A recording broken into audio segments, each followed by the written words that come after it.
Thanks for joining us for the CEO Mindset Success on Your Terms webinar tonight. We have Laura Gmeinder with us this evening. Super excited to have you with us, Laura. I will just go ahead and let you take it from here so we can make sure to fulfill our time. If anybody has any questions, feel free to add it in the chat, or you can go ahead and unmute yourself and ask verbally. So welcome. Thank you so much for having me, Kelsey. I am so excited to be here with you all this evening. And just like Kelsey mentioned, we love comments, questions. Feel free to pop those in the chat box. As we can with the presentation, we'll wrap those in. We also saved a little bit of time at the end to take questions and hear your comments as well. So it'll be kind of an interactive evening. And I'm really excited to be here with you, especially in March, which is Women's History Month. So for this presentation tonight, I've also woven in a little bit of women making history. But before I jump into our topic tonight, I wanted to share just a little bit about my background for those who maybe aren't familiar, haven't had a chance to meet before. About 10 years ago, I had what I jokingly refer to as a quarter life crisis. And I was one of those people where I almost felt like I was living somebody else's life. I had a college internship that turned into a job in corporate HR. And every year I was doing the things I was supposed to. I was learning, I was growing, I was getting raises and promotions. And it started feeling less and less like that feeling of accomplishment, that it was very meaningful, like something just was feeling off. So I took some time to really be focused on, well, if this isn't the right fit for me, what is? Like, what does that look like? So 10 years ago, I started working with a coach myself, and that was really a game changer for me. And so I actually dug this out of my files to show you. My big changes that I wanted to make in the next 3 years were to start my business, quit my job, my corporate HR job, and to find a significant other. So I'm happy to report I did accomplish all 3 of those things and much more to my surprise. In addition to starting a business, I've actually started several award-winning businesses and have been named 40 Under 40 by In Business Magazine. I've been named a Woman to Watch by Brava. And I really share that in the spirit of like, if I can do it, you can do it. And so really talking about, what that really looked like for me. Like I wasn't setting out to be the CEO. I wasn't setting out to have this like super big impact. I just knew I wanted something different in my life. And with looking for another job, I wasn't finding that thing that was really exciting me. And so that was really the reason I started my own business. And fast forward a couple years, and I found myself, this is a picture of me, I'm the blur in the middle. It was 2017, I found myself in downtown Denver, Colorado, about to walk on hot coals. They were 1,000 degrees. And that is something I never imagined in my life that I would do. Just to kind of back up a little bit and kind of reflective of where I was when I started setting some goals. Like I was not a person that took risk. I was like one of those people that was scared of my shadow. I didn't know myself. I didn't know what I wanted in life. And I really wasn't one to take risks. And so I found myself in 2017 taking a risk to go to a conference out of state where I knew no one. And so I had an opportunity. They had different sessions that we could go to. And one of them was a fire walk. And so they had said, like, there's no commitment to do it. Just come and listen to the speaker. She's very motivational. Be there to support your sisters. So, of course, I'm like, totally like that lurker. And I'm like, I'm going to go watch them walk on the coals because I'm like, how are people walking on coals? Like, I just don't believe this. Like, I knew people did it, but I didn't know, like, you see it in like movies, right? So we sit there and they share with us, and they're telling, people how it's like this very spiritual event. And then of course it's about time to do it, and they bust out the waivers, and they're like, oh, even if you're not going to do one, sign the waiver. We have people that sometimes change their mind. And so we go down there, and we're in the middle of downtown Denver. There's this row of hot coals, and people are singing and chanting. There's all this energy. And the next thing I know, the leader of the conference takes off her shoes and starts dancing down the coals. And you should have seen me. My mouth just hung open. Like, I couldn't believe it. I'm like, how are they dancing on these hot coals? And no one was screaming. No one had blisters on their feet. And more people were doing it. And finally, I kind of looked to my left and looked to my right, and both of those women had gone. And I was like, the next thing I knew, I'm taking my shoes off and doing a fire walk.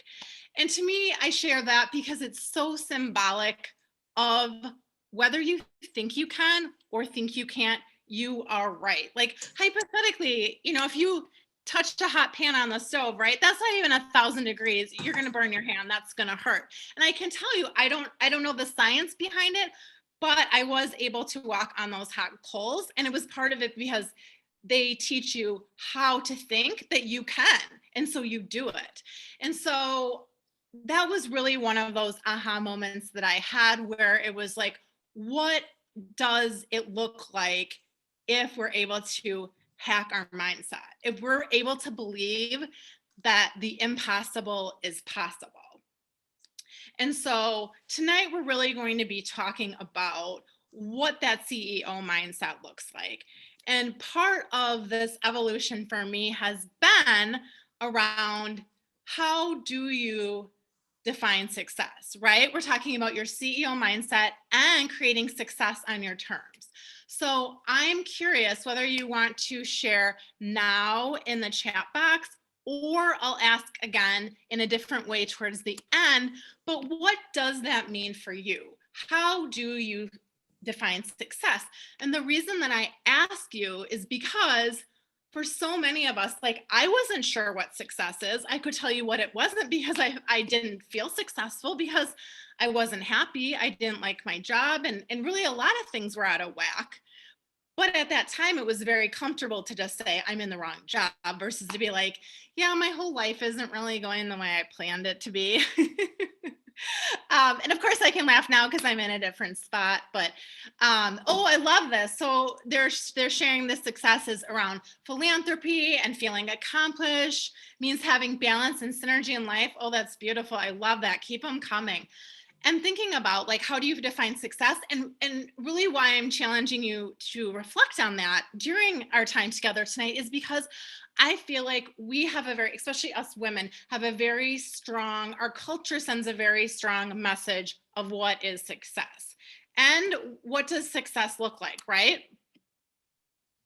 So for a lot of us, this is what we've seen growing up. And even yet today, the majority of the leaders, the majority of the CEOs are older white men.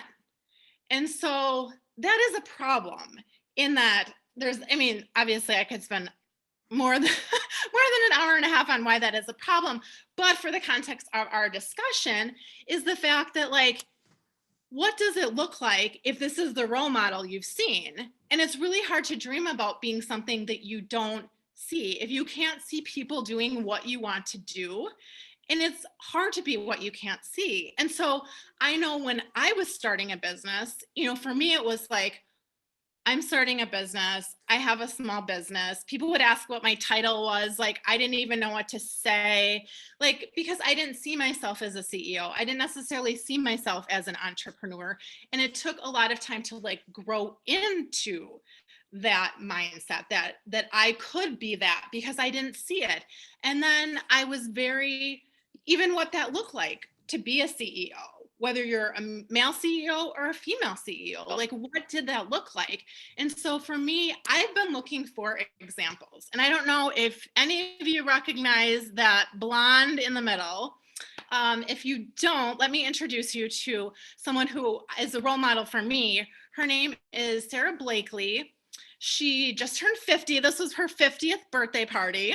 She is the CEO of a company you may have heard of called Spanx. It's an American intimate apparel company that also makes really awesome pants and leggings. And in 2012, she was named Time Magazine's, she made their Time 100 annual list of most influential people in the world. And she was listed as the 93rd most powerful woman in the world.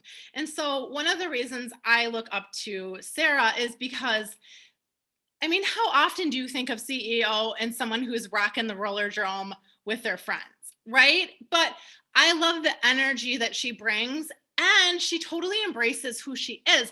And that is why she has been so successful in her business. I mean, look at her net worth. Look at all those zeros. Like, she is doing something right. And a big piece of that has been that she honors who she is and she realizes that is her competitive advantage. Like, that is what has made her company so successful. And she's someone that has naturally really loved the marketing and the PR. So even as her company is growing, that's a piece she's been very active in. Like, this is a picture I borrowed off of her social media. Like, she shares a big glimpse of her life and her work, and she's super relatable. At least, like, I find her super relatable.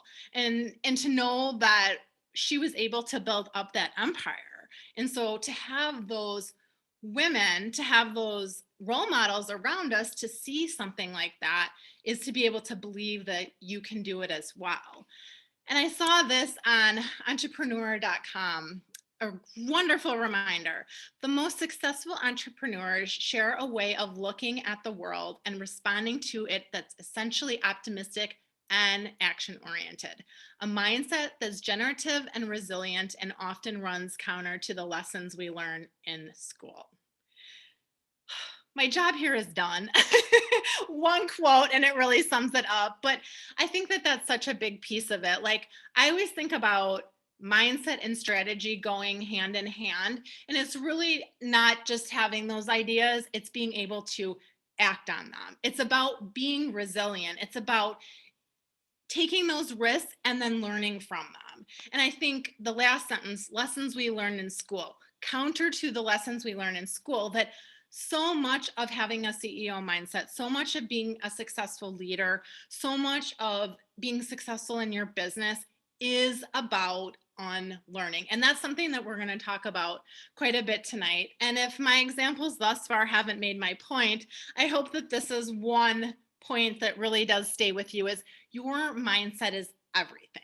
And the reason I say that, not to be like super dramatic, but it really is such a big part of the reality that you create for yourself. Because did you know that most people have between 60 and 80 thoughts, 60,000 and 80,000 thoughts a day. And our thoughts aren't all facts. They are information that our brain is trying to process and to make sense of our reality. Our brains have a negativity bias, and we'll drill down on that, because what that really means is that our brain is wired to keep us safe and not to make us happy. And it's just the way that our brain is that it's dwelling on the negative more than the positive, because that's what's going to keep us safe. And because of that too is why we're afraid to do new things, because new is unknown, is not safe.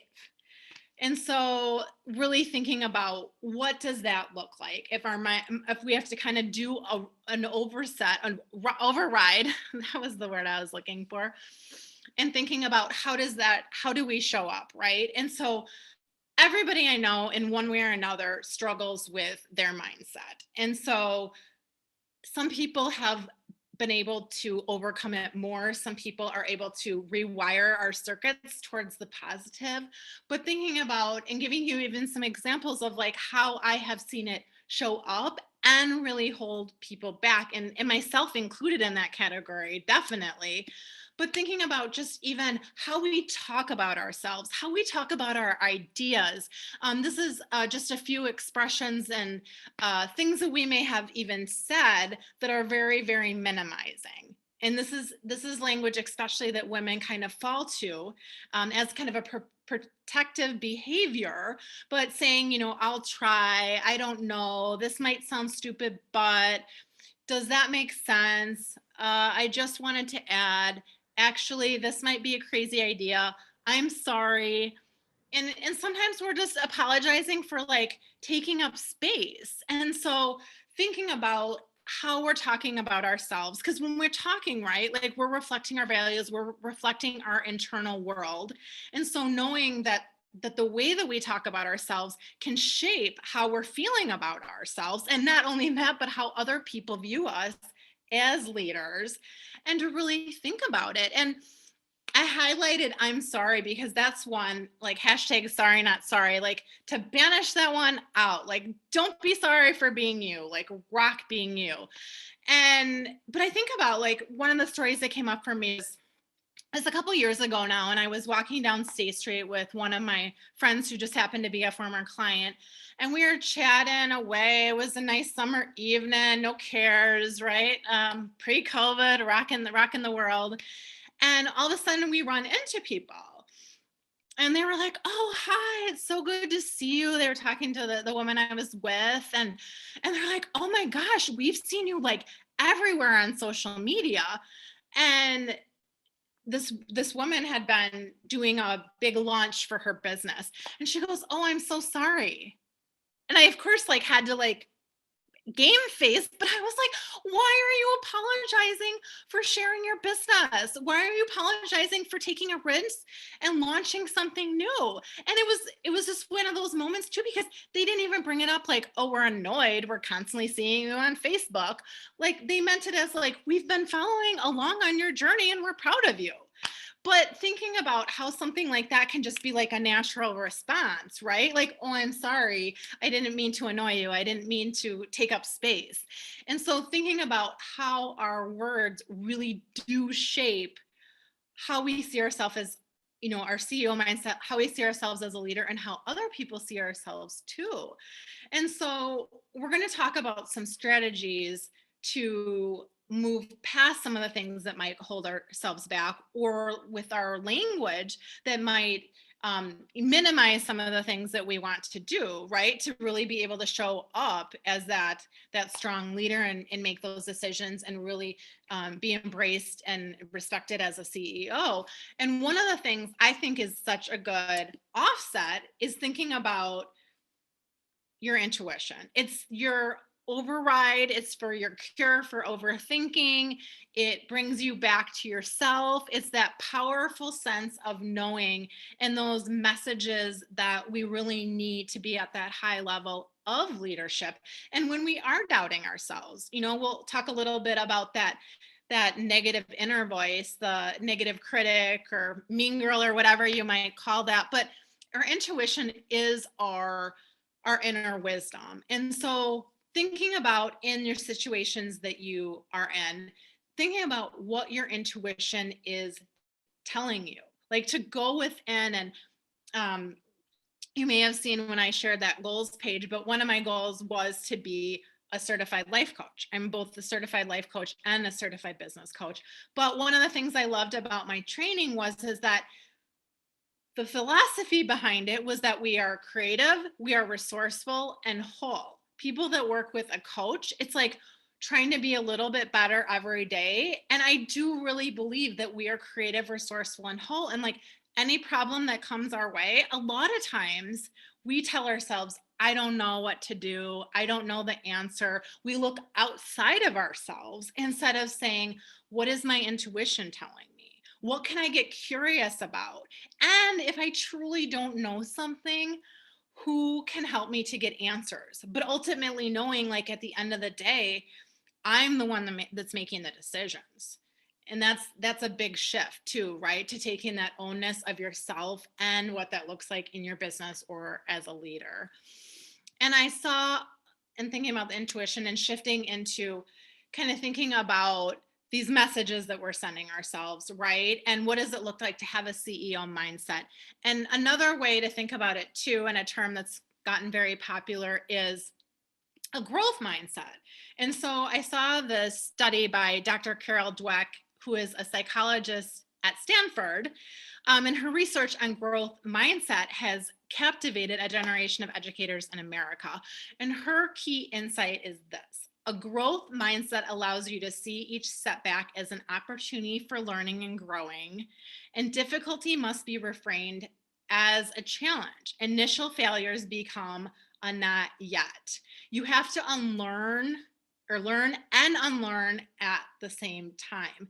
And what I love about that is like, and this is one that I wish I could go on repeat, on repeat, on repeat, because initial failures become not yet. Like, I'm not yet there. And failure is not fatal. Failure is feedback. Failure is a lesson learned. And so really thinking about how do you have that balance of learning and growing and then unlearning, the expectations of society, the values of your family. It's like, how do I unlearn all the things I've been told that really don't honor me anymore?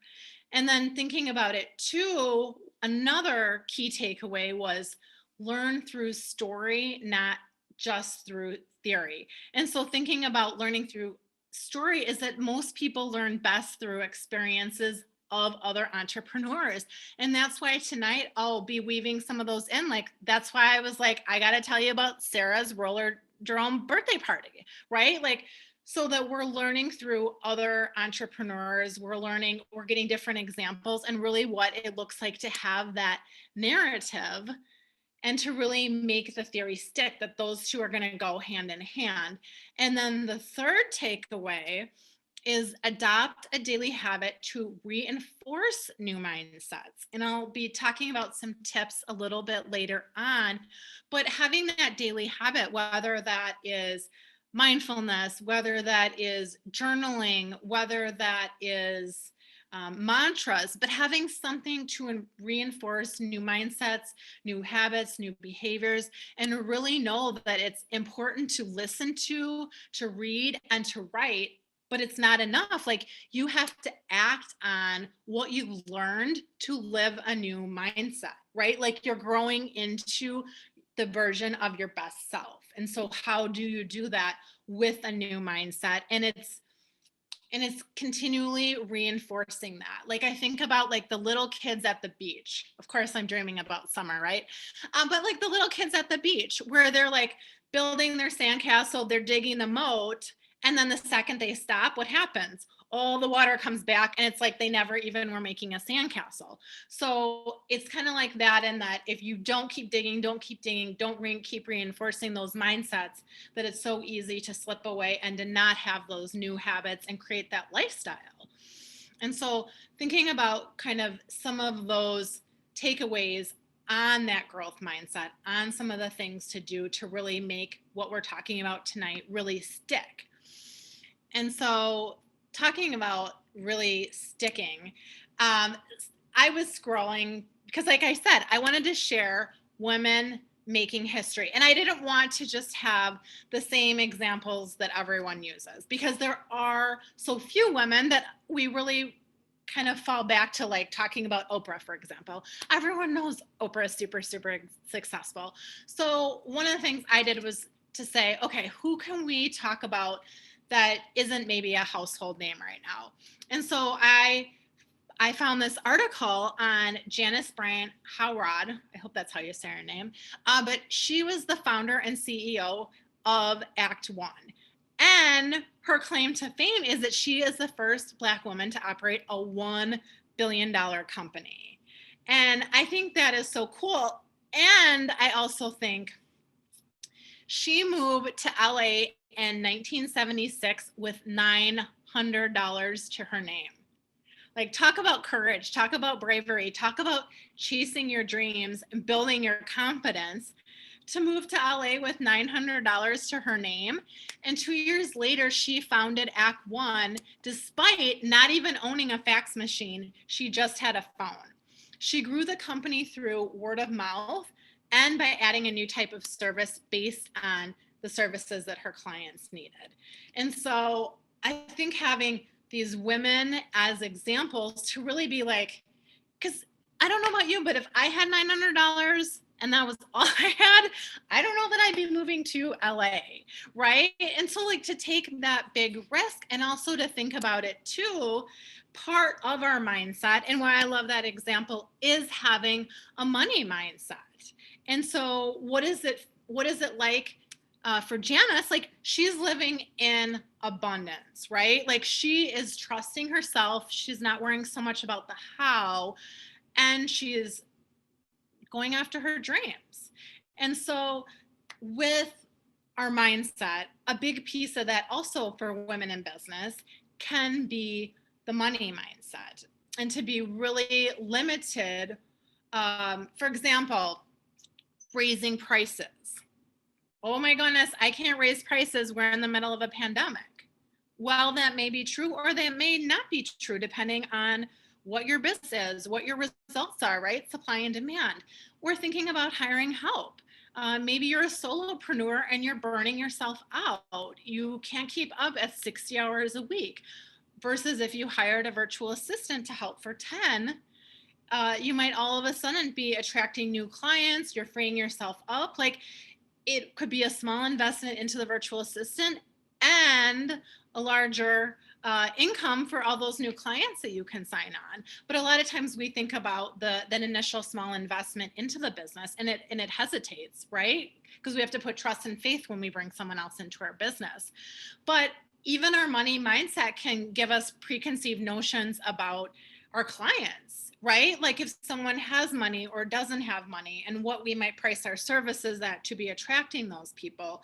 But thinking about, and this is one area that I go deep with my clients, just because it is such a big impact, because so many of our money stories are from when we were growing up, when we were kids, potentially, on those, maybe that holiday where you, like, for one of my money stories is like one of those holidays where we wanted a Cabbage Patch Kid and there wasn't any money for a Cabbage Patch Kid. And then all of a sudden the next Christmas we got one. And so like that was like a very confusing money story as a kid.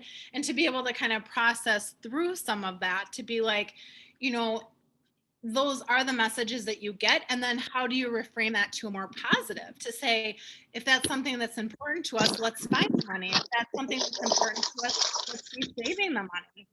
And so, hi, is someone's mic on? If people could go on mute, please, I would really appreciate it. Thank you.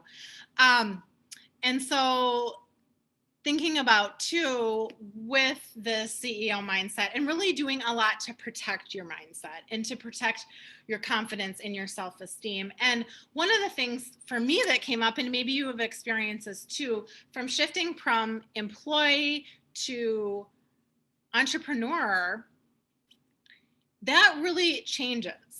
Your thoughts about work really change. Like, you are putting yourself into your business. That's like such a reflection of who you are. And so thinking about this, and I know it sounds super harsh, but I saw this online. I was like, I got to share this tonight, because there is some truth to this.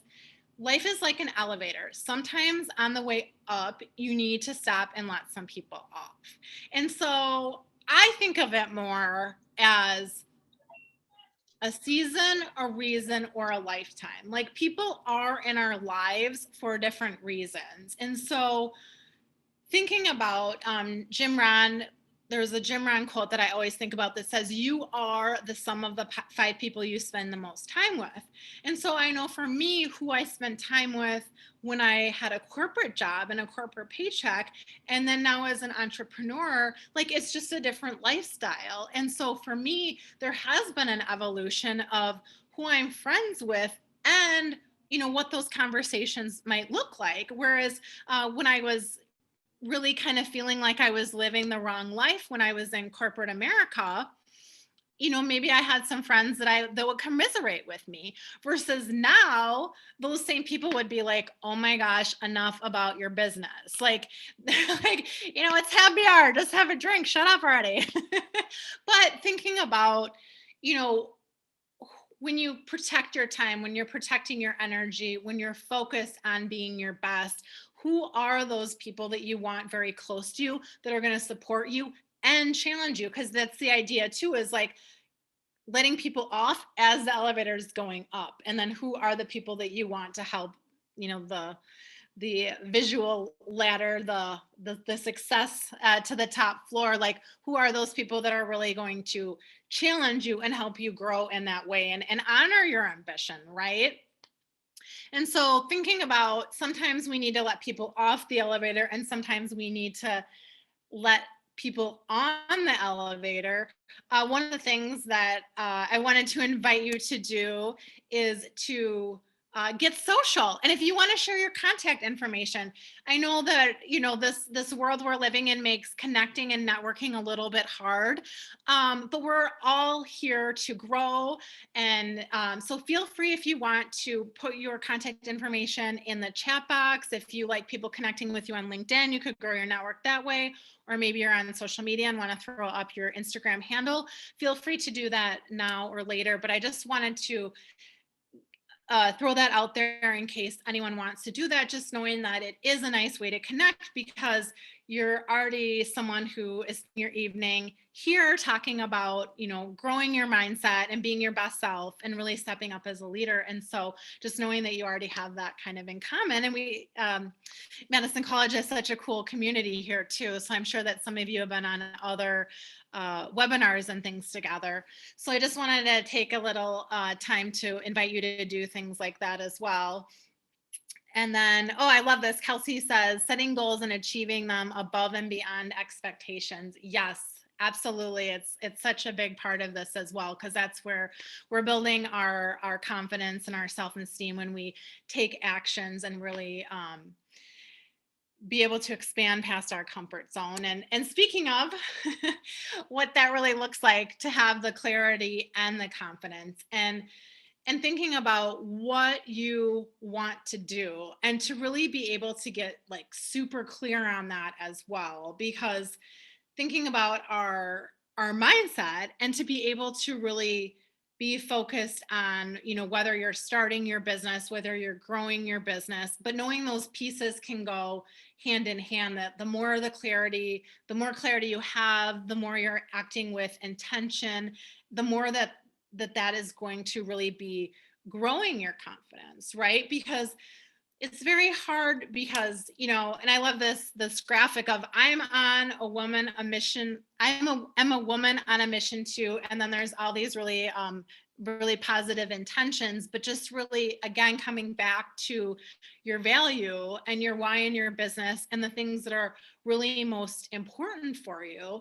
And so I think there's that piece of just like normalizing too, that I know, like I shared at the beginning, that it was kind of hard for me to even think about myself as a CEO, or think about myself as an entrepreneur, to put those labels on me, to really embrace me.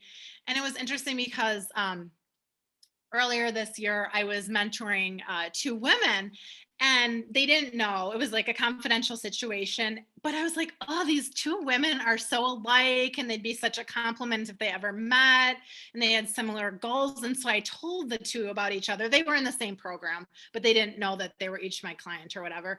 And so I told each other about them, and they were able to connect, which I thought was really cool. But they were really saying, because both of them have these ideas, these dreams, these businesses that are really up here, that I've been part of their goal, is like, how do you birth that into the world, right? Like, how do you be brave enough to say, I want to start a nonprofit. I want to start create a new app, like all these big dreams that they had. And they were talking to each other, and to say even like, yeah, I kind of had this dream, but it wasn't even until like I was brave enough to share it out, that it was like, okay, that's not just a dream. Like, you're actually taking action on that. And that's a business idea. And you're bringing that to life. And for them to be like, I didn't even see myself as like having this business. It was just like an idea that I keep coming back to. And that's kind of how it is and how it starts for us.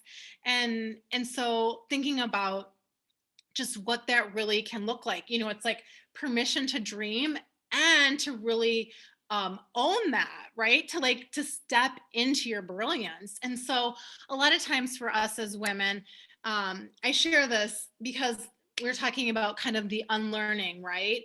And so I think there's pieces of it that I know for me and other women that I have worked with, but what does that look like to really break the good girl myth, because I think some of these myths are the reason that it can be harder for us to identify and really show up at that high level as a leader. And so whether that mindset piece of it might be more hard too, but thinking about, if I follow the rules, I'll get ahead.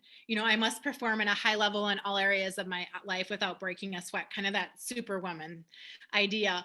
Or thinking about keeping harmony or sacrifice. Like that's such a big part of how a lot of girls were raised, to really put the needs of other people in front of your needs. And so what that can look like, that can be really challenging in a business when you're having to make really hard decisions and show up from a very authentic place. If you're thinking about putting other people's needs first, if you're following the rules to get ahead, right? Because a lot of times you have to break the rules. Like one of the reasons that Sarah Blakely was so successful was because she was trying to get into Nordstrom's when she first started her business.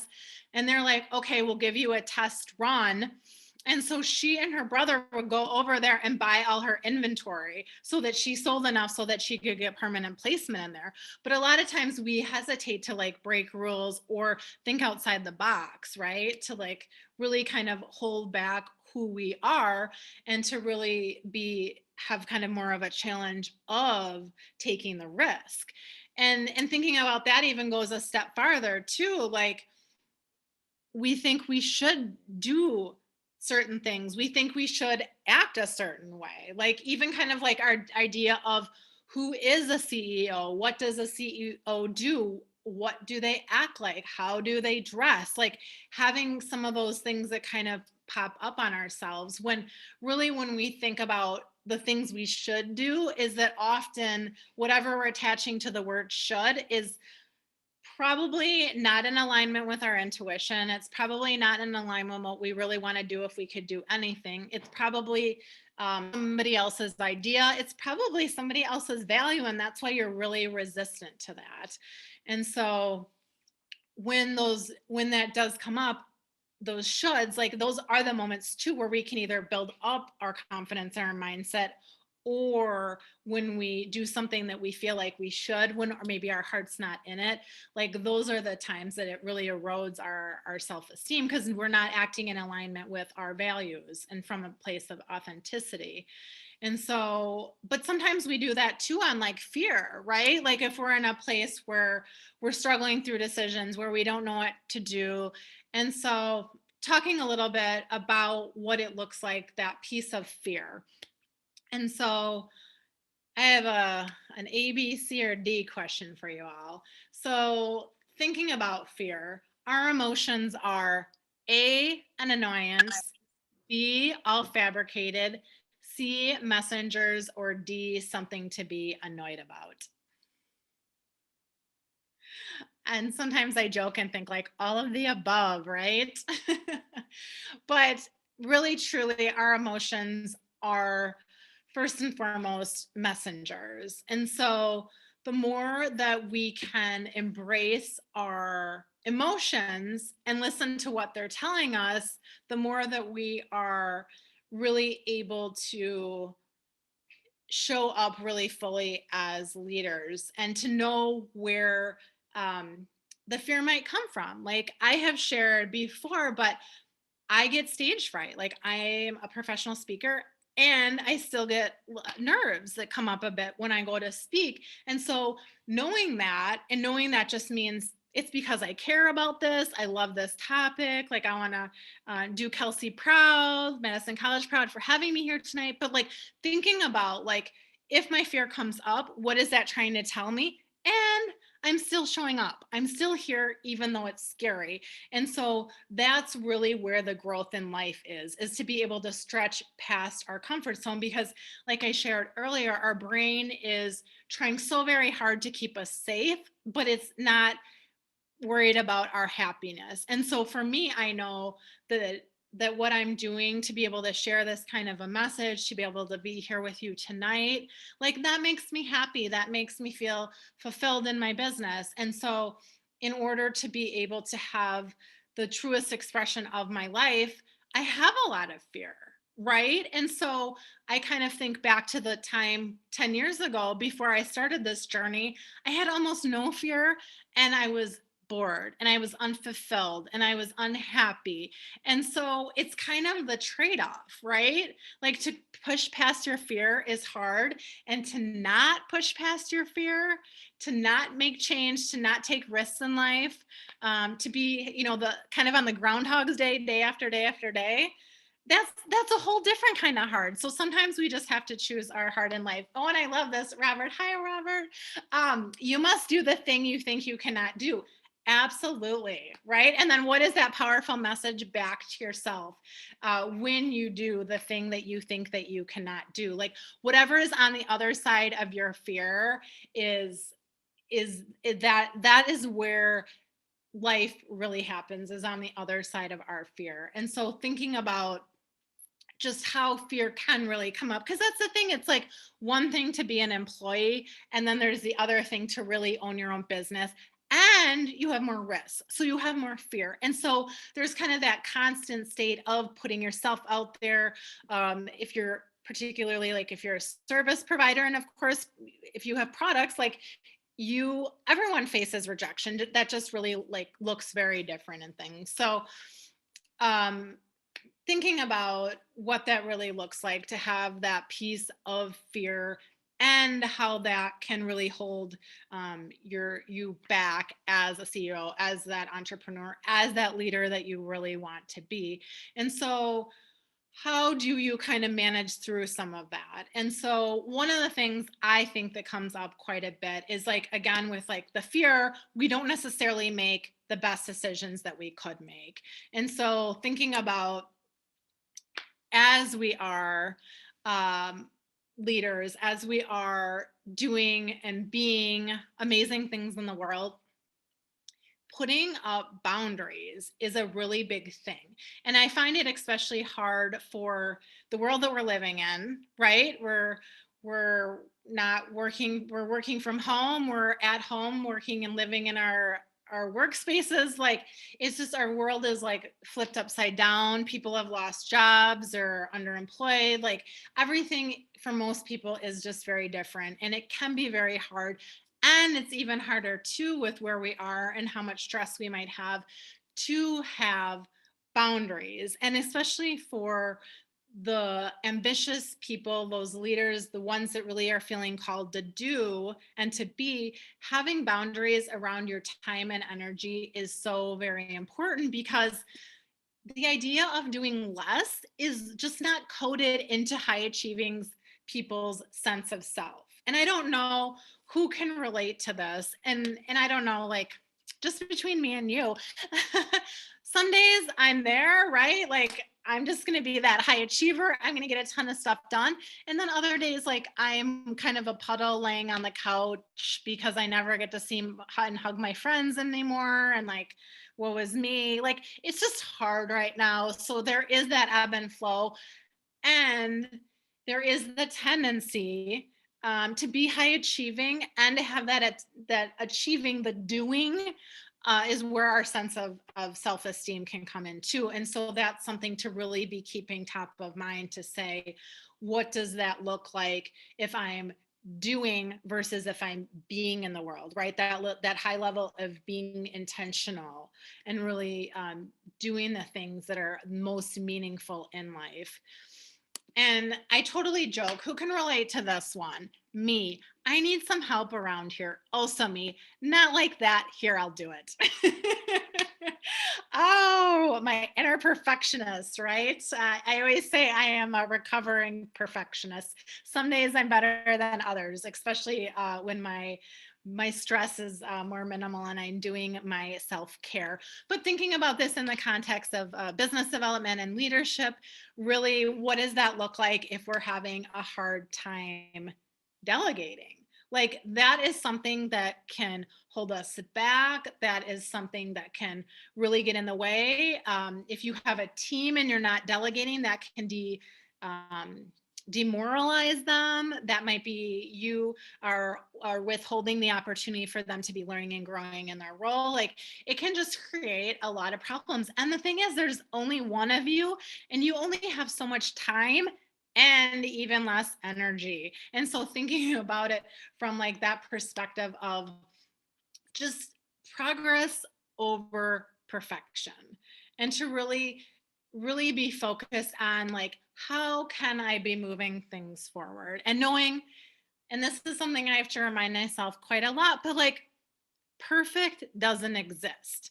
Like, strive for excellence, strive for great, and be focused on progress, and knowing that getting something is done is better than that kind of swirl of needing something to be perfect. And it is hard to get sucked in, even like, a presentation like this, and having the perfect slides, and having the perfect thing to say with every slide, right?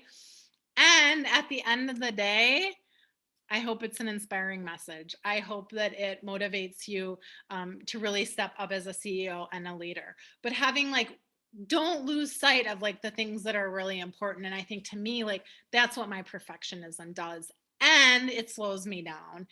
And thinking about that, things that slow us down, things that get in our way, one of the things that I do with the clients I work with is an assessment to say, how are you holding yourself back? How are you getting in the way? And positive intelligence has identified 10 ways that we get in our own way.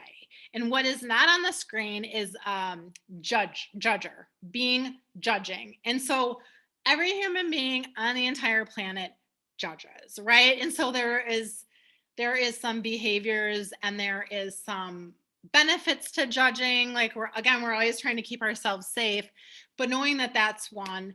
And then the others are to be a stickler, to be a pleaser, to be a hyperachiever. We kind of talked about that a little bit earlier, when your hyperachiever is really connected to your sense of self and your sense of value and worth. Avoider, maybe you've been one of those people that you just shut down, you stonewall, you go cold, you just remove yourself from the situation, versus to have a hard conversation, or to really take responsibility for something that maybe you should be.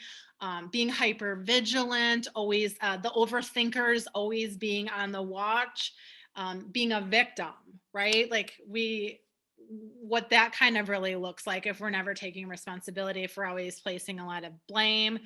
Being very, very restless, being controlling, really to be able to like have that control over everything that's going on, and hyper rational. And so really thinking about this, and the reason that I share this too is because at one point, these were protective behaviors, and it's how we got our needs met, especially as kids. Like, that's kind of where it comes from typically.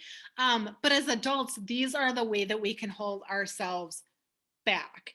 And so it's almost thinking about like, how are you at your worst? And so for me, this isn't my breakdown. This is just an example, but I do have pleaser in my top 3, and I jokingly refer to it as like the disease to please, because when you put everyone else first, when you're worried about pleasing everyone, you're rarely then pleasing yourself. And so what is that like to live in such misalignment? It really truly is like a toxic disease on your body, on who you are, and kind of like erode like your mindset and your physical health even too, because you're holding those emotions back, you're holding yourself back. And the reason that I share this too is that I think it's even more important where we are in the world, in our lives, is because what does this look like if we're under a lot of stress, which most of us are. And so thinking about, just what that really looks like, to say that it's basically like pouring gasoline on the fire. So it's like that stress kind of adds to these as like coping mechanisms. And so thinking about how that might, like, for example, if you're a controller, how does that look if you're on a project with your your coworker, and every step of the way they need to check in with you, you're micromanaging them. Like, is that someone that's going to want to work with you again? Probably not. So kind of having the self-awareness, and then to be able to kind of self-manage when you know that you're starting to kind of have those challenges and the ways that plays for you. Because like even for me, like thinking about, if I get double booked, what that looks like as far as starting to get overwhelmed and then procrastinating because you don't want to let anyone down. So you aren't telling people and rescheduling kind of things. But that's like one of the ways that we can really get sucked in with being overwhelmed. And also, too, thinking about, there's so much going on, and it can be kind of overwhelming, or a lot overwhelming right now. And that's another ways that we can really be like holding ourselves back, and to start, almost it's like just spinning. Or I think of it like this time of year in the winter, where we have like our tires on the ice and we just can't get that traction going, and we're just spinning and spinning. And the next thing we know, it's like smoke and burnt tire, and not good.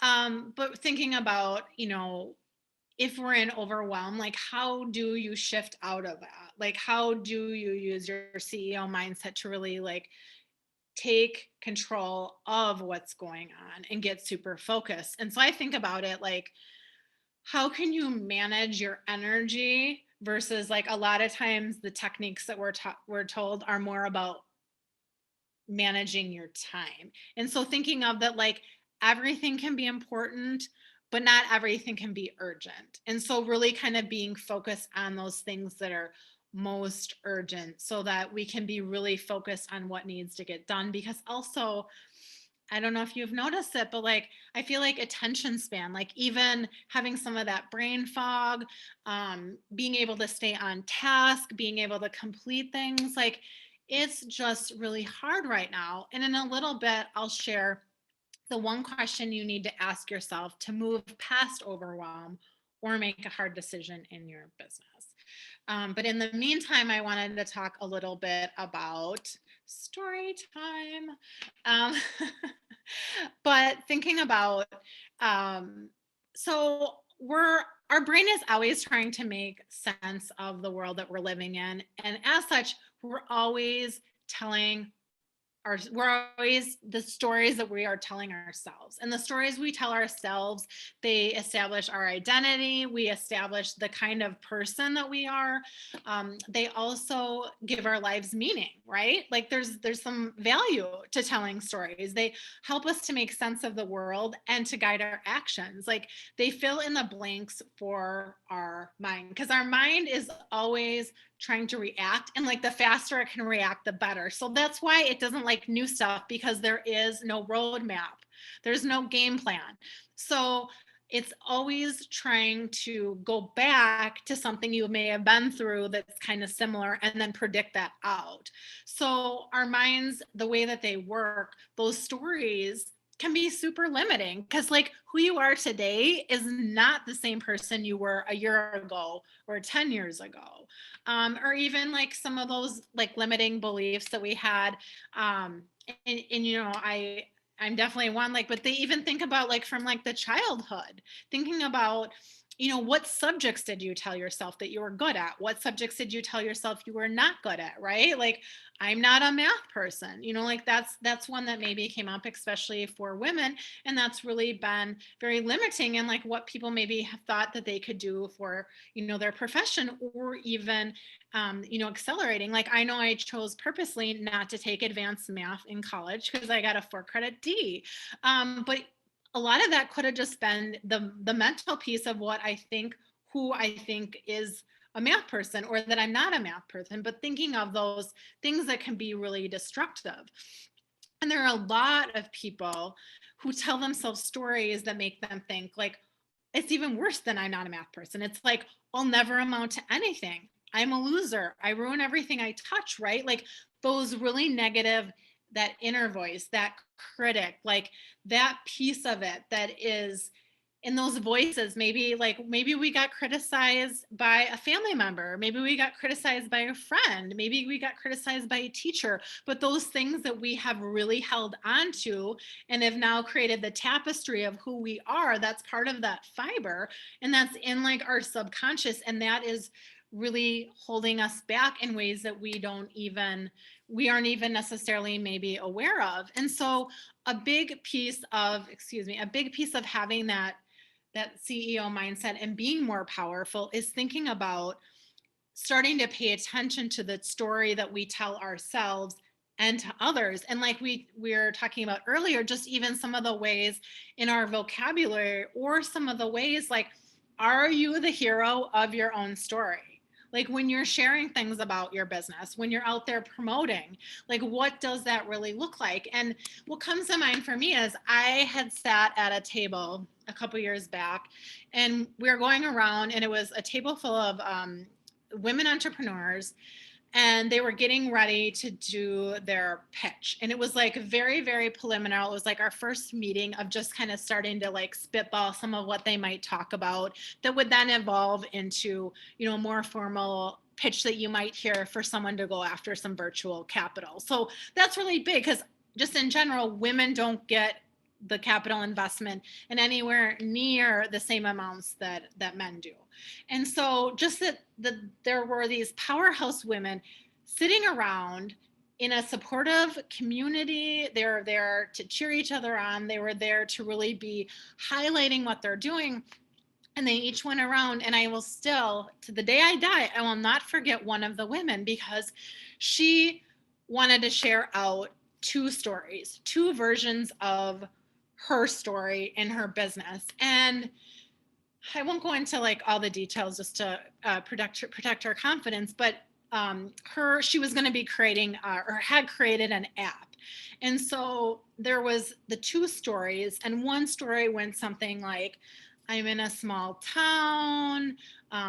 There's, been a little bit of interest, kind of more of the personal, nothing that really pops out at you, especially if you're an investor. Just really kind of more of a basic story. It was not at all really being focused on things that might pique the interest of someone who might want to invest in her company. And then the other, right away, she goes on to say, or I could tell them, and she goes on to say that she's won awards and she's already gotten investors. And it was like, I just sat there, because I was like, oh my gosh, that's the story. And I'm like so confused that she would even be considering the other story. And then my mind, the story I'm telling myself is like, no man's gonna do that. No man's gonna be like, oh, should I tell the story about me living in a small town and there's a little bit of interest? No, that man is going to come in there. He's going to walk confident. He's going to have a great looking pitch deck, and he is going to brag up that he has won awards and he's already landed investors, right? Because like, that's the way to get more money, is to already have the money, right? Like, you're a sure shot. People already are believing in you. They're not having to be the first. They're not having to take that big risk. Like, other people believe. You have a community around you supporting you. And that just really stayed with me, thinking about, again, like the CEO mindset. And it's like, how are you positioning yourself for success? How are you telling those powerful stories? And even sometimes it's that piece of women feeling like, oh, I can't tell the story about me winning an award. Oh, I can't tell the story about me getting money, because that'll come off as like, sounding like I'm bragging, and, people are just going to shut down. It's like, no, you are branding. You are celebrating your success. You are attracting, like attracts like. I'm successful. Look at what's potential with my app. Look what's possible with my business. And this is the investment for you. Like, sell it, right? Like, that's what we're needing to do, is to be able to sell it, to get people excited, to get them investing in us, to get them supporting us. And so really, that is why it is so important, the story we tell ourselves and the stories we tell about ourselves. And so how do you start reframing some of that? And I know for me, one of the simplest things I have done and I encourage others to do is, but when we do have those stories coming up for us, is thinking about it from like what is fact and what is fiction. Because like we said, is that our brain's always trying to fill in the blanks. So there's stuff that it's literally making up. Like there is stuff that like we do not know is fact, that our brain is trying to fill in the blank. And so, but it just has it's like almost autopilot that we don't even always recognize that. And so we start breaking down those stories that we're telling ourselves. And another really interesting study that I looked at was Dr. James Pennebaker. He's a research psychologist at the University of Texas. And he had a really good, because sometimes our stories are things that are like pretty fresh. And sometimes they're stories from when, we're in a childhood that really stay with us. Like, one of the examples is gym class, right? And the kid that always gets picked last. And so how do you feel about yourself if no one wants you? Right. And like that might be the story that's staying with you, is no one ever wants me. And then it gets applied to all areas of your life. It's not just your brain saying no in dodgeball, no one wants you because you're not good at it. It's like nobody wants me, I'm not worthy. And that can really then mess with our heads. And so I love this idea that he has shared, as far as if you have some of those stories from earlier in your life that really kind of stay with you. And the idea is to write your story. And not only that, but to do it 4 days in a row, even if you can just set 15 minutes to write, and write as you. Don't pause or second guess yourself. Write without stopping. Be completely open with yourself to get the full benefit of the exercise. And then, like I said, do it for 4 days in a row. And when people do this exercise, what he reported out was that at first it's kind of this jumbled, disorganized memory, but then the story starts to take shape. And then once it takes shape, you're able to make sense of the event and to give it meaning, and to ask yourself, what did you learn from this experience? What did you lose? What did you gain? And to be able to examine how these events from your past will guide your thoughts and action in the future. Like, how is that really just impacting that?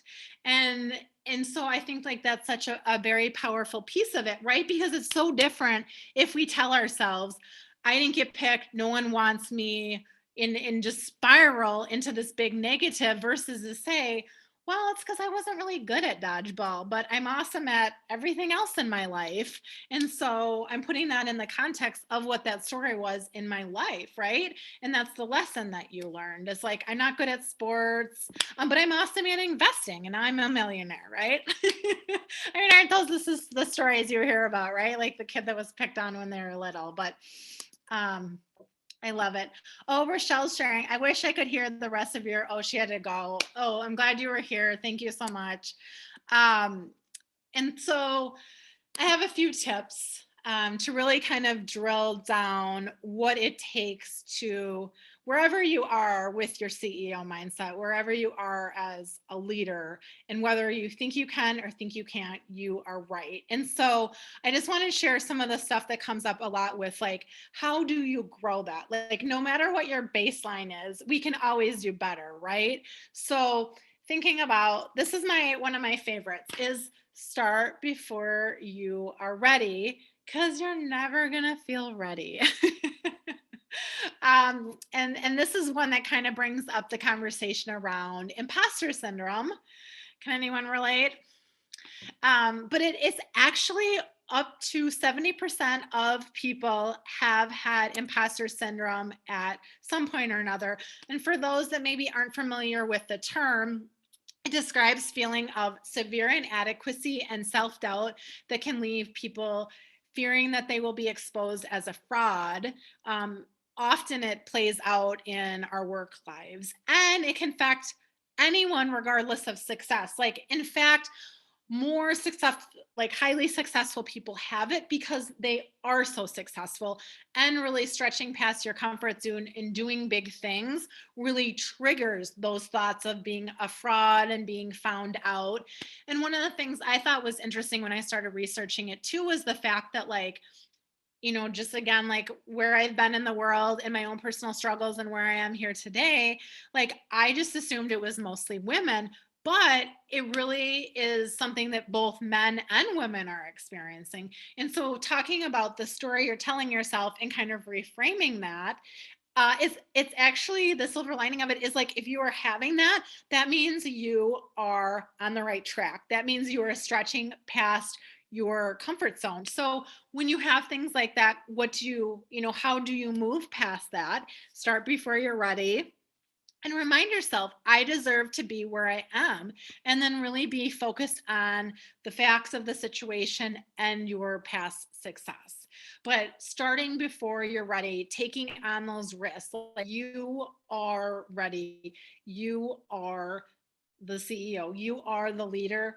It is the time, even if it doesn't feel like it. And so that plays into the next tip as well. And I love this. I hadn't actually seen this one before, so it's a new one I'm sharing out. But thinking of life like being the pilot.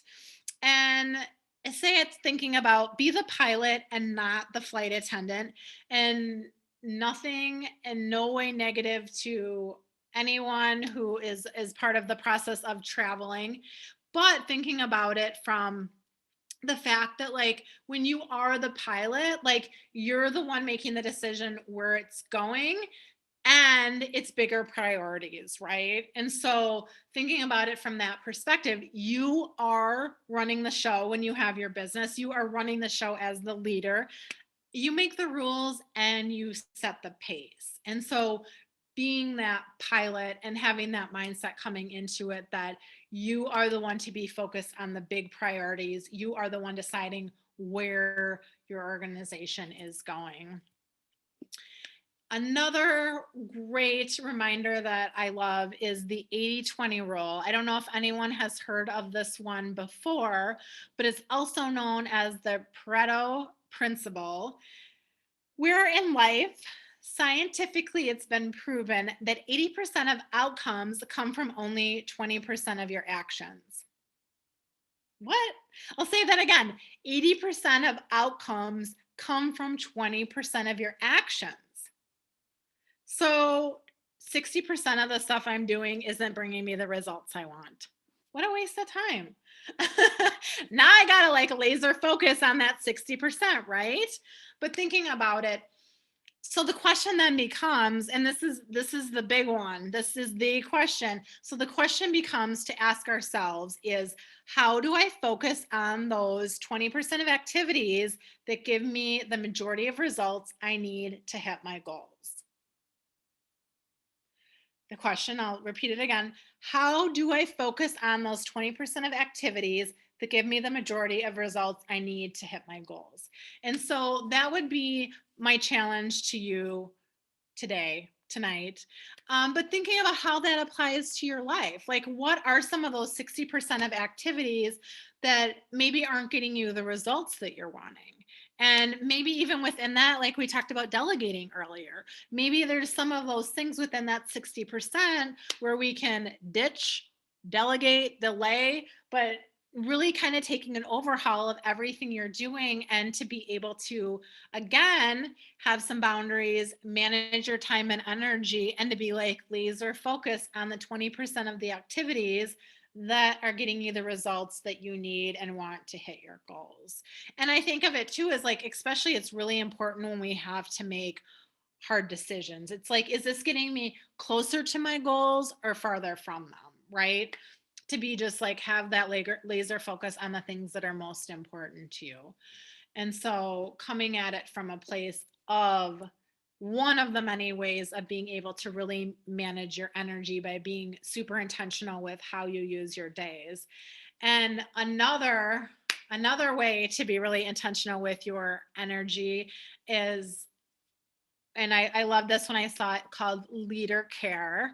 Some people know it as like self-care, but I saw this quote from Jada Pinkett Smith, and it said, "When I am tired, I rest. I say I can't be Superwoman today." And I think that's a wonderful reminder, because none of us can be Superwoman or Superman every day. We're not perfect. Perfect doesn't exist.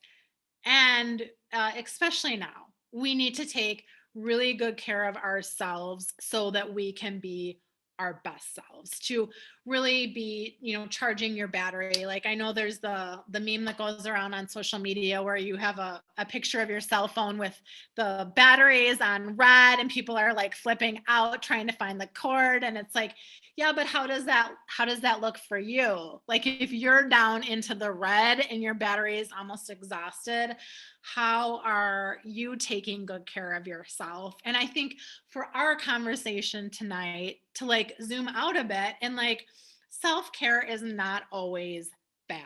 It's not always spa time. Thinking about self-care when you're a leader, when you're a CEO, when you're doing everything you can to like be in your best self, to minimize stress, to act from that place of intuition.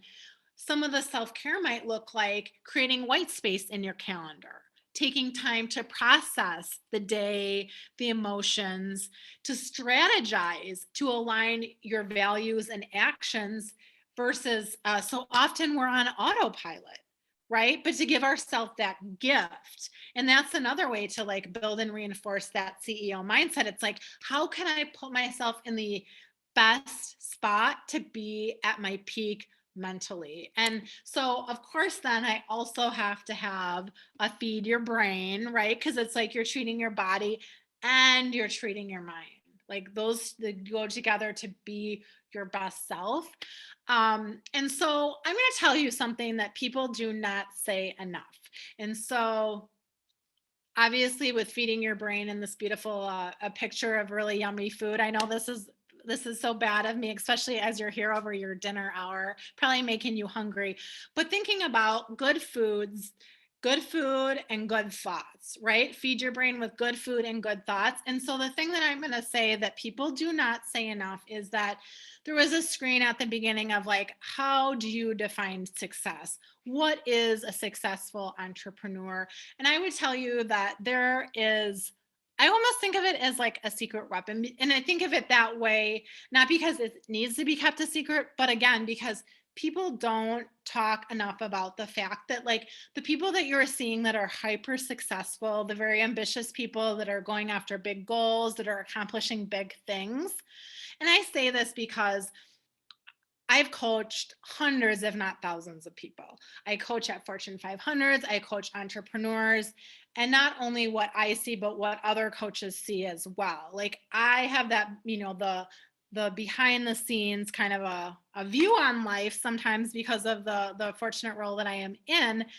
And I can tell you from my experience, for my life, the way that I live and the way that I see so many people that are super successful, is that the feed your brain is not just good food, it's not just good thoughts. Often the secret weapon is therapy and coaching. That many of the super successful people that I know, that probably you know, right? Like, presidents of companies, presidents of the United States, um, CEOs, entrepreneurs, rock stars, movie stars, like people at the top of their game, they work with coaches, and they also, a lot of them, get therapy as well. And it really makes a huge impact, because what you feed your brain, and just like for your body, if you're wanting to build muscle, if you're wanting to be your healthiest, you're going to eat healthy, you're going to go to the gym. And therapy and coaching are just other tools to help you deal with, support you with a life experience, and to help empower you and to put you in the best spot to take those risks, to put yourself up, to expose yourself for rejection and failure, and to channel your resilience, and to really put you in the best spot possible to be your best self, and to really live at the edge of your comfort zone.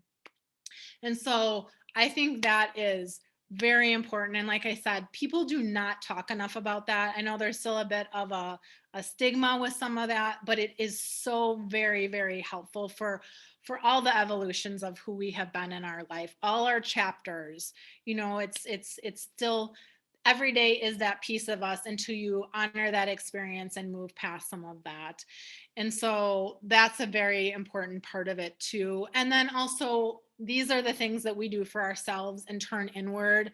But then also, even there's a lot of value in turning outward. And with asking for feedback, really thinking about the external and to be able to have that strong inner leader so that when you do get feedback, you can take that, process it, and then honor it if it resonates with you, if it's aligned with your intuition, to be your best self. Or, sometimes we get feedback that's just not relevant or not helpful. And so, thinking about the feedback that we get and being intentional with who you're asking as well. Like sometimes even, seeing people do 360s. And I share this because I had in particular one that has stayed with me was a piece of a 360 for those who haven't taken one. It's basically a self-assessment, and you get your team, your boss, like you get a ton of feedback from the people that work with you that know you really well. And I had one in particular that was very rated, very, very low, self-rated. And then when they got their 360 feedback, it was eye-opening because they knew that their imposter syndrome was flaring, but they just didn't realize how super hard on themselves that they were. And so that's why I think, getting that feedback so you can kind of like balance out how you're assessing yourself versus other people that you trust. Like that's the key, those people that you trust, to really, be asking for that feedback. And for business owners, some of that comes in the form of testimonials or case studies. Again, that's just a different way of getting some of the feedback on how you are showing up in your business. Another thing that I've done as well, as far as, asking for feedback and kind of having that circle around me that I really trust, is that I have created my own board of directors. So in my mind, I have this small group of people that have mentored me, that I highly trust, that if I was in a situation where I needed help, I needed advice, that those are the people that I will go for ideas, for feedback on. Where are highlighting, like, where is my blind spot and how can I grow through this experience? And then again, too, like, part of that could even be working with a coach as well. And we're kind of wrapping up here, but one of the pieces that I think is also very important to having that strong CEO mindset is really embracing that, especially as a service provider, you are your competitive advantage. And so it really builds up your confidence when you step into your power, when you really own what makes you different and focusing on your strengths and really staying in your flow, really embracing your strengths and really doing what you're good at and doing what you like in your business. And that also helps with the mindset of staying at your best so that you can be in your best in all you do. And then it empowers you to know too, when you're at that place, right? You are your competitive advantage. That's when that's when you believe in yourself that anything is possible. So, my question to you is, and I warned you I was coming back at this, how do you create success on your terms? And I'm curious if any of your thoughts have changed. But thinking about, the CEO mindset, creating success on your terms. How do you create success on your terms? And I think a big piece of that is knowing what you want and going after it.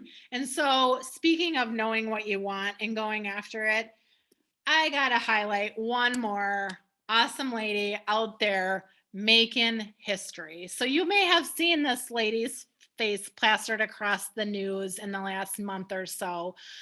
She is Whitney Wolfe Herd. She is the CEO of Bumble. And it reminds me every time in life, something happens that is a setback, anything that could tear us apart, that could hold us back. We always, in every moment, we have a choice whether we are going to be the victim or the hero. And so I wanted to highlight her for a couple reasons. But one of the things and why she made history is she just became the world's youngest self-made female billionaire, yes, with a B, with her Bumble dating app, with its initial public offering, the IPO that just happened, fun right over Valentine's weekend. So just a couple weeks ago.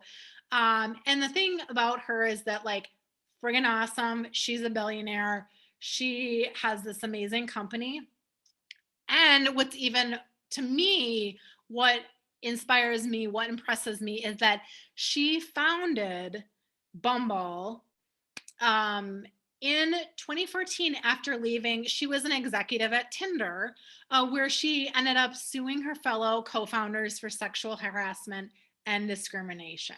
And so having that moment of like, how do I move forward? The best revenge is success, is a happy ending. And so I think to maybe that she made that into a positive experience for herself and so many people. It just is worth acknowledging that, yes, she has made a history, and good for her for standing up for herself, for proving them wrong. Like, they didn't want her, they didn't want a female as one of their executives, and so good for her to be able to harness her CEO mindset and to say, I am going to show you. And now she is just having phenomenal success. And I just, that makes me pause and really want to celebrate that hard work, and that you really choosing to be the hero of her own story, and what that looks like to set, such a powerful role model for so many women that are looking up to her. And speaking of women, mentioned at the beginning that it is Women's History Month. March is. And March 8th specifically is International Women's Day. So as we are wrapping up today, I just wanted to mention to you, I was interviewed by my dear friend Valerie Zarek of the Future Proof Career Podcast. And so we are going to be celebrating International Women's Day on March 8th with a new episode. So check that out. And I also wanted to share that if you are ready to build your CEO mindset, that the first 5 women that reach out and request it will receive a complimentary 30-minute business builder session with me. So I'm excited to work with you and support you where you're at. Definitely reach out and stay connected. And we have a few minutes yet that we did save for your questions. If anyone had any questions throughout the presentation, or anything that might be coming up for you now, I would love your questions and comments.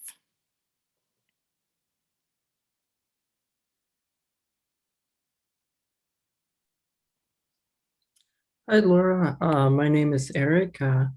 Just want to say thank you for putting this on, and thank you for being here. And also, my question is, if there is one thing that we should uh, do starting tonight to help us really get into the CEO mindset, what would you recommend?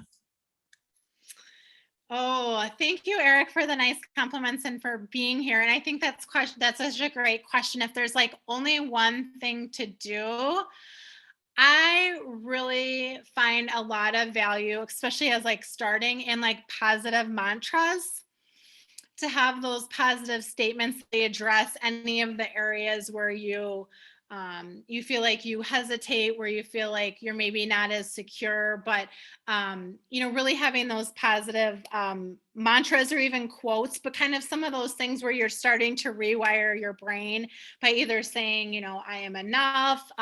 One of the things I always say when I get fearful about some of the new things I'm doing is that I remind myself I will do what it takes to be successful. And some people like quotes. Some people like even just kind of having that piece of gratitude at the end of their day. But I think the more that we kind of talk to ourselves and kind of offset maybe some of that negativity that is, just part of who we are, predispositioned to a bit of that negativity, but any of those thoughts that are very helpful. And sometimes people even like journaling those versus kind of talking them through out loud. But that's such a simple, easy way to kind of to start to shift some of that. Okay, yeah, thank you. Thank you very much again. Thanks for your question, Eric. That was a great one. Oh, and Cassie says this was fantastic. Thank you so much for doing this. Thank you so much for being here, Cassie. I'm really glad that you got so much out of it.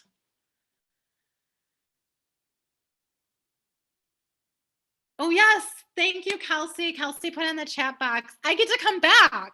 Thank you for being here because that's why I get to come back.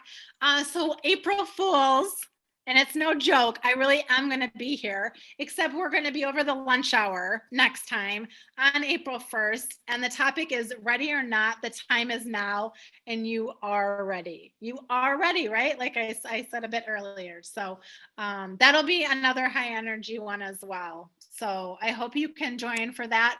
And just like this one too, for people that can't be here live, they'll be sharing it out the next day. Oh, wonderful. Oh, Cassie already signed up. Yay. Thank you for your support. Mary Jones said, I really enjoyed the rule, 20% to do tasks that move you closer. Yes, right? Like that totally stayed with me. I'm like 60% of the stuff I'm doing, I just doing it to do it, I guess. So then it's like drilling down and being super focused on that. Joseph says, good luck, everyone. Good luck, Joseph. Thanks for being here tonight. Susan, wonderful. She's signing up for 30 minutes. Wonderful. Thank you for being here tonight. Very inspiring. I'm so excited that I was able to be here and share with you. Does anyone have any questions? We still have a few minutes left. I'll put my, let's see, so I can type. You're probably like, okay, there we go. I'm going to put my email in here. Susan's going to reach out if anyone else wants to reach out and get a little coaching. I'm doing that for Women's History Month. Doing a little extra to support people where they're at. Talking a bit about getting unstuck. Yes, absolutely. That's one of my favorite topics. Look forward to connecting with you.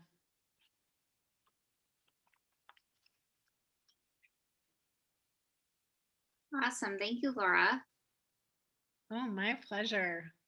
I think we're all go ahead. Sorry. Mary Joan asks, do you suggest keeping track of what you do during your day? Oh, I love that question. So I actually talked about setting goals in one of my recent presentations. And so I have realized, so there's this thing by Gretchen Rubin called the 4 tendencies. And so it's a quiz, like a really quick free quiz online that you can take. And so the reason I do a disclaimer is because I am a rebel. So I personally don't keep track of what I do during the day, only because that's like too restrictive for me, because I like things to be fun and I like to have a lot of options, and I still am like super productive. It's just, I just do it in a different way. If you are someone, and definitely clients I've worked with, keeping track of their day, like when we talk about getting a sense of how you're using your time and your energy, I think for a lot of people that tracking is really helpful, especially as you're starting to make some changes, because it's like, we got to figure out the baseline. So if that feels good to you and that would be helpful information to kind of make some of the changes, I think that's a wonderful place to start.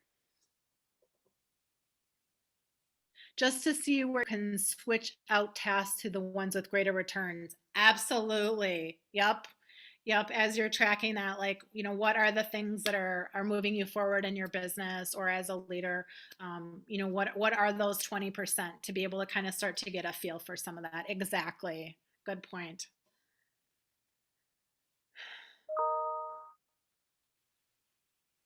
Awesome. Well, thanks again. I think we're all inspired in so many different ways this evening. So we look forward to having you again on April 1st. Hopefully, everybody can join us again.